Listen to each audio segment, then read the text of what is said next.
Umusuma mwambuzi bafatiye muri hôpital w'Akarere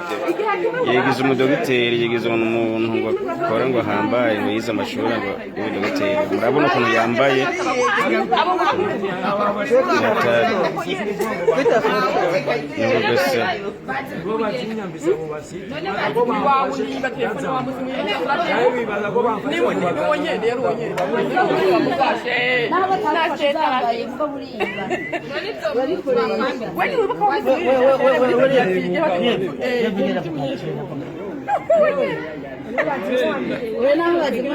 Nashobora kugesera nibara abo nibo basoma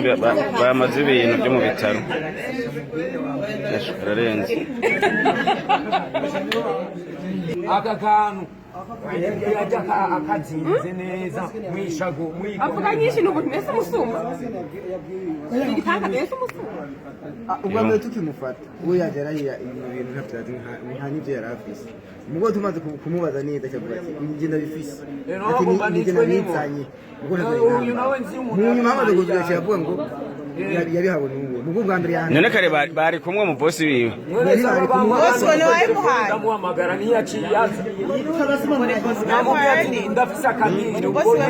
uriya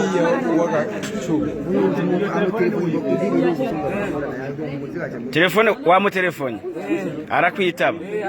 musaza mufite ni nomero rero wamutelefone habona nde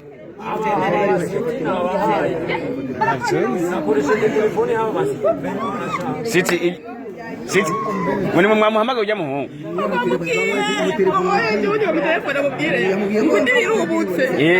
barazinanye we nubona nawe nyene mu maso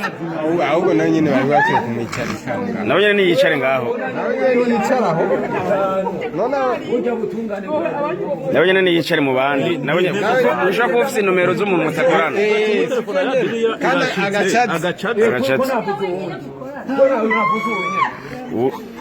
nimero zari hajya kukaranga muntu nyinshi kubera ko nabuze izindi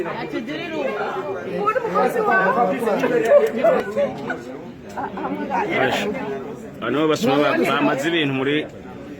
rw'Akarere ngabo misi gisuma ni 40